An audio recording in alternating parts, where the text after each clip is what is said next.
हम लोगों ने ये भी निर्णय लिया है कि जो भी प्राइवेट पॉलिटेक्निक्स हैं उनका थर्ड पार्टी असेसमेंट होगा ताकि वहाँ गुणवत्ता बनी रहे। बोर्ड ने ये भी निर्णय लिया कि पूर्व के जो एग्ज़ाम रह गए थे उसका भी पोस्ट फैक्टो हम लोगों ने अनुमोदन किया है। जो सब्जेक्ट्स यहाँ पढ़ाए जाते हैं वो आज के संदर्भ में इंडस्ट्री फ्रेंडली हों ताकि उनका भविष्य में प्लेसमेंट में ज़्यादा आसानी होगी। तो कुल मिलाकर अभी पॉलिटेक्निक्स में जो भी पढ़ाई हो रही है उसका संचालन हो रहा है। समय समय पर विभाग सरकार की ओर से उस पर ध्यान दिया जाता है। स्टूडेंट्स के लिए है और ये कैलेंडर ऑफ लीव है, छुट्टियाँ जो छात्र छात्राओं के लिए है, शिक्षकों के लिए है, तो कॉम्पोजिट है। इसके प्रति हम लोग आपको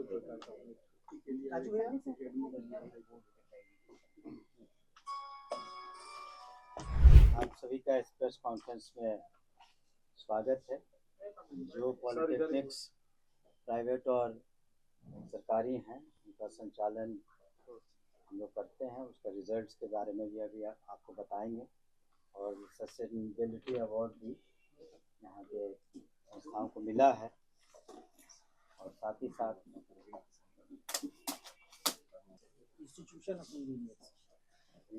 ऑफ इंजीनियर्स से भी ये अवार्ड आप दे सकते हैं। इसी तरह समरी ऑफ सेकंड सेमेस्टर है। 15,867 स्टूडेंट है और फिफ्थ सेमेस्टर में कुल मिलाकर 14,622 स्टूडेंट्स ने इम्तहान दिए और इसमें भी परसेंटेज 100% रहा। और आपको ये बताते हुए हमें खुशी हो रही है कि बिहार के पॉलिटेक्निक्स में जो पढ़ाई हो रही है और हम लोग का प्लेसमेंट 100% हुआ है। और हम लोगों ने आज जो एकेडमिक कैलेंडर आपके सामने रिलीज़ किया या परीक्षा फल आपके सामने सबके सामने रखा है, तो हम सबसे पहले उन सभी छात्र छात्राओं को बधाई देना चाहेंगे जो उन्होंने काफ़ी मेहनत करके अच्छे अंक हासिल किए और उनके प्लेसमेंट में भी हम लोग मदद करेंगे। साथ ही साथ हम लोगों ने ये भी निर्णय लिया है कि जो भी प्राइवेट पॉलिटेक्निक्स हैं उनका थर्ड पार्टी असेसमेंट होगा ताकि वहाँ गुणवत्ता बनी रहे हम लोगों की। और इसके अतिरिक्त बोर्ड ने यह भी निर्णय लिया कि पूर्व के जो एग्ज़ाम रह गए थे उसका भी पोस्ट फैक्टो हम लोगों ने अनुमोदन किया है।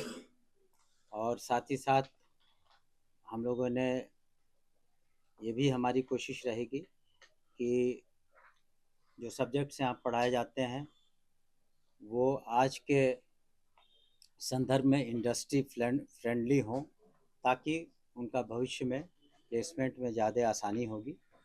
और समय समय पर गेस्ट लेक्चर्स भी यहाँ पर होते रहे हैं। करीब करीब इन सभी पॉलिटेक्निक्स में 30% के हमारी छात्राएं पढ़ती हैं और ये भी माननीय मुख्यमंत्री श्री नीतीश कुमार जी की पहल से इतने पॉलिटेक्निक सभी जिलों में खोले गए, जिसके कारण महिलाओं का सशक्तिकरण का ये भी एक नमूना है, आपके सामने है। और इससे जो वर्क फोर्स में उनका योगदान भी बहुत महत्वपूर्ण है। तो कुल मिलाकर अभी पॉलिटेक्निक्स में जो भी पढ़ाई हो रही है उसका संचालन हो रहा है। समय समय पर विभाग सरकार की ओर से उस पर ध्यान दिया जाता है और कुल मिला के वहाँ अनुशासन है, वहाँ हमारे शिक्षक उपलब्ध हैं और व्यवस्था अच्छी है। और भविष्य में भी जिन चीज़ों की आवश्यकताओं की होगी उसको हम लोग सरकार के स्तर पर पूरा करेंगे, विभाग के स्तर पर पूरा करेंगे। लेकिन हम इस सभी छात्र छात्राओं के उज्ज्वल भविष्य की कामना करते हैं और साथ ही साथ उनके गुरुजनों को, जिन लोगों ने उनको पढ़ाया और इस काबिल बनाया कि वो आगे चलकर अपना स्वरोजगार कर सकें या किसी भी इंडस्ट्री में वो काम आ सके, उनका प्लेसमेंट हो सके, उन सभी गुरुजनों को, टीचर्स और प्रिंसिपल्स को भी हम बधाई देते हैं कि आने वाले समय में पूरे मनोयोग से वो और अच्छा करें। और इस तरीके से जो पॉलिटेक्निक्स के जिस ख्याल से खोला गया कि एक कम पीरियड में एक उनको हुनर मिल जाए, स्किल मिल जाए, तो उसका निश्चित रूप से फ़ायदा सबके सामने है। अगर कोई प्रश्न हो तो आप पूछ इस सकते बिहार हैं। समृद्धि यात्रा के लिए निकले हुए तमाम लोगों से मिलकर बिहार जिलों में जाने वाले हैं, क्या कहेंगे? मैं उसके बारे में बताऊँ तो एक चीज़ और आपको जान के खुशी होगी कि यहाँ पर जो परीक्षा व्यवस्था है बिल्कुल ऑनलाइन है। इस वजह से भी हम लोगों ने ससमय बिल्कुल रिज़ल्ट निकाला है, क्योंकि अच्छा इस्तेमाल टेक्नोलॉजी का हुआ है। और जितने भी क्वेश्चन पेपर्स हैं, जितने भी इसका इवैल्यूएशन होता है, वो सब ऑनलाइन होता है और बिल्कुल सिक्योर्ड एनवायरनमेंट में होता है, जिसकी वजह से कभी कोई शिकायत नहीं मिली। इसी वजह से पॉलिटेक्निक्स के जो रिज़ल्ट्स हैं बहुत ससमय निकल रहे हैं। वैसे भी बिहार एजुकेशन बोर्ड से भी मैट्रिक और प्लस टू के भी एग्ज़ाम्स पिछले बार आपने देखा होगा, हिंदुस्तान में सबसे पहले प्रकाशित हुए थे। कोई प्रश्न हो तो पूछ सकते हैं। इंडस्ट्रियल कैलेंडर के हिसाब से निर्धारित किया गया है। अवकाश के लिए भी तो 2 कैलेंडर जारी किया गया है। हाँ, एक अवकाश का है। केवल रविवार अवकाश है। आपके ग्रीष्म अवकाश है 2 सप्ताह का, 1 महीने का। और 2 सप्ताह है शिशिर अवकाश। सर 2 सप्ताह क्या बोल रहे हैं? विंटर में, विंटर और 1 महीना ग्रीष्म अवकाश। संडे तो वैसे भी अवकाश में ही आता है। एनआईसी का ई ग्रंथालय से सभी पॉलिटेक्निक में ई ग्रंथालय चल रहा है और ई लाइब्रेरी काम। देखिए, एक बात बताना चाहेंगे कि आज ही विभाग ने इंजीनियरिंग कॉलेज के स्टूडेंट्स के लिए कुछ पढ़ाई के लिए एक प्लेटफॉर्म है, वन इंडिया वन सब्सक्रिप्शन। उसका उद्देश्य है कि इंफॉर्मेशन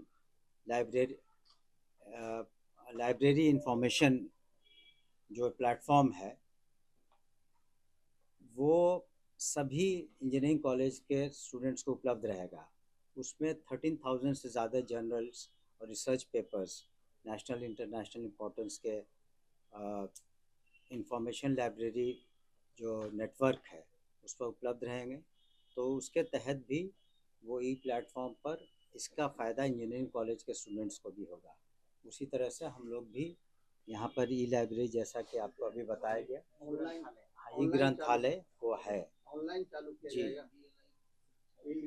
यस, ई से ही आप समझ सकते हैं कि ऑनलाइन प्लेटफॉर्म पर, डिजिटल प्लेटफॉर्म पर नहीं, जो पहले भी हमने बताया इंफॉर्मेशन लाइब्रेरी नेटवर्क, ये इसका उद्देश्य है कि वन इंडिया वन सब्सक्रिप्शन, ये इसका भी एमओयू आज विभाग ने साइन किया और इसका फ़ायदा सभी इंजीनियरिंग कॉलेजेस को भी होगा। ज़रूरत पड़ी तो हम लोग इसको पॉलिटेक्निक्स में भी ले जाएंगे। जी, एक बड़ी बात है कि आपके विभाग से नहीं है, फिर भी आपके विभाग से जैसे शिक्षा से जुड़े हुए छात्र पटना आते हैं, पूरे जिला से, बिहार से आते हैं, उसमें जैसे कोचिंग के लिए मानक तय किया गया है। किसी भी छात्रावास के लिए कोई मानक नहीं है, सुरक्षा का मानक है, रख रखाव